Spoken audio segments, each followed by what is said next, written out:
Hello there, today we're making beaded bookmarks. I use mine in my Bible because this one has 2 slots and then just a knot at the top. And then I will also show you how to make just a single one that you can put in any kind of book that you're reading. The supplies list for this craft is really super simple. All you'll need is hemp rope. The really thin kind is what's best. So I'm going to be using blue and green today.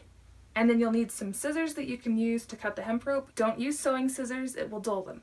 And then I'm going to be using a little key charm because I love keys. I just find them fascinating. They're mysterious and fun and all those other cheesy things.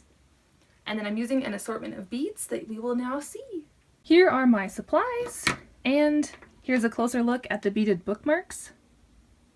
This is one I made several years ago, and then I liked those beads so much that I used them in my Bible bookmark. I liked the color scheme a lot. So this one is actually folded and then knotted, which you'll understand. If you don't understand now, you'll understand soon. I just like them because they're delicate, they're lightweight, they're not heavy, and they're pretty. The first thing that we need to do is cut our thread / hemp rope. You might be able to do this with crochet thread, but I found that the stiffer hemp rope is better. Because we want to have 9 inches for both of them, that takes us up to 18, and then we need a little bit of extra for the folding over, and then it's easier if there's too much rather than not enough. So I'm actually going to be cutting out a 30-inch piece of this hemp rope. So here are my 30 inches. Then what we're going to do is just place this over one end and then bring up the other end. Make those ends even. Bring it all the way down and tie an overhand knot.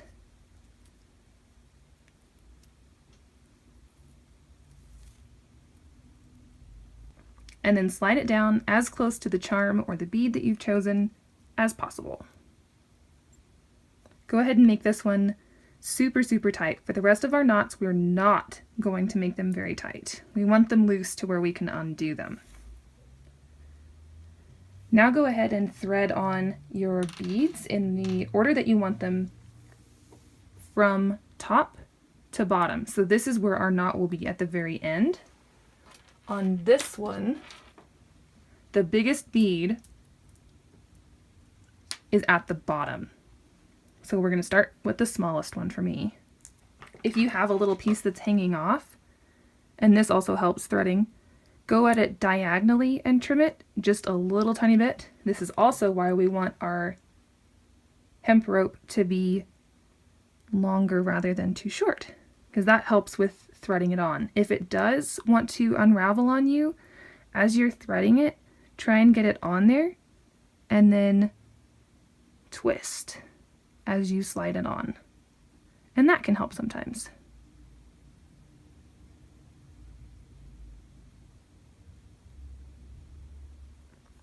But sometimes it's just stubborn.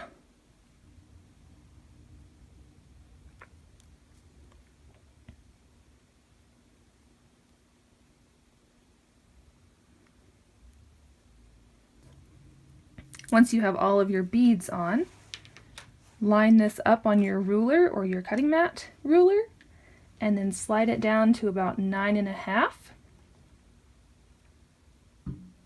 And we want to go probably a 1/2 inch away and try and place our knot here. So let's go ahead and do that. I like to do the outside knot first because it's just easier. So I'm marking it with my thumbnail here, and then I'm going to fold it over and then aim for that fold as I'm tying my knot. And it's better to go too long and have to trim it. So nice and loose. Slide the beads down and measure.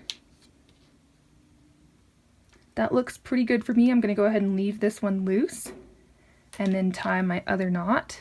Just another overhand knot. And then try and get this one as close to the beads as you can. Before you pull it too tight, measure it and make sure there's enough space.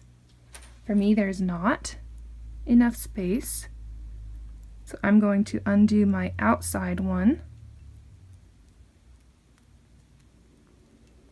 and slide it down. Oops.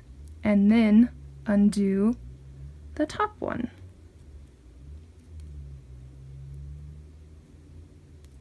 And slide it closer to the beads. This is probably the trickiest part other than just getting the beads on.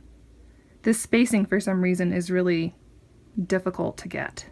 All right, there we go. That looks much better. So I'm going to go ahead and tighten this one really well. Slide those up and then slide the outside knot or the bottom knot down towards the beads. Make sure this one is nice and tight. Now we'll do that same thing to the other side.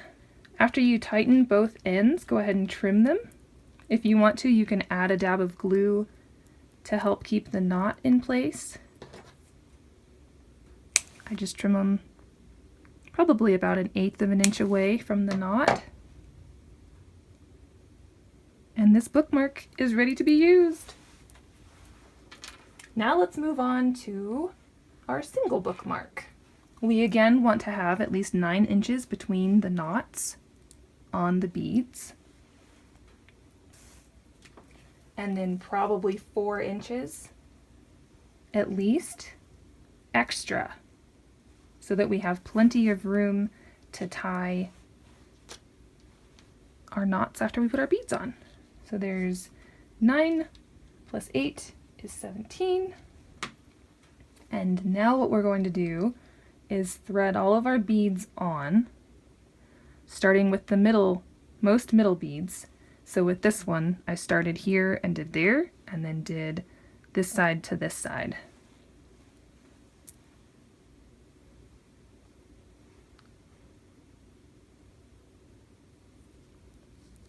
And then tie a tail end knot, making sure that your beads don't fall off the other end. Just do one nice and loose towards the end, and then we will string on our beads from our other side.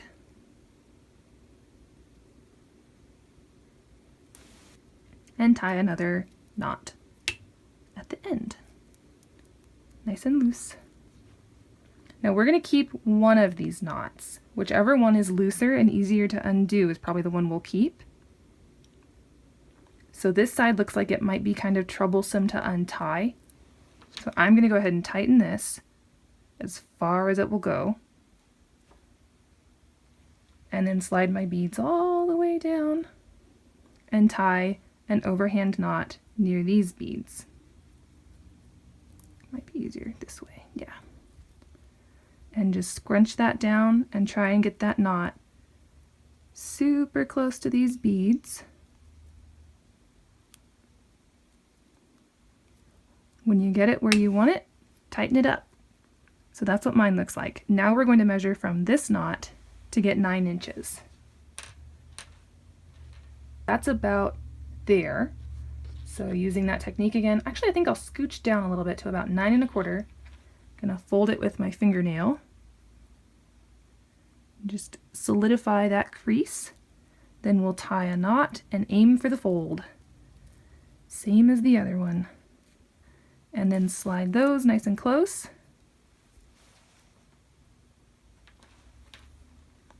Then we're either going to just chop this end off or untie it because it's nice and easy to untie.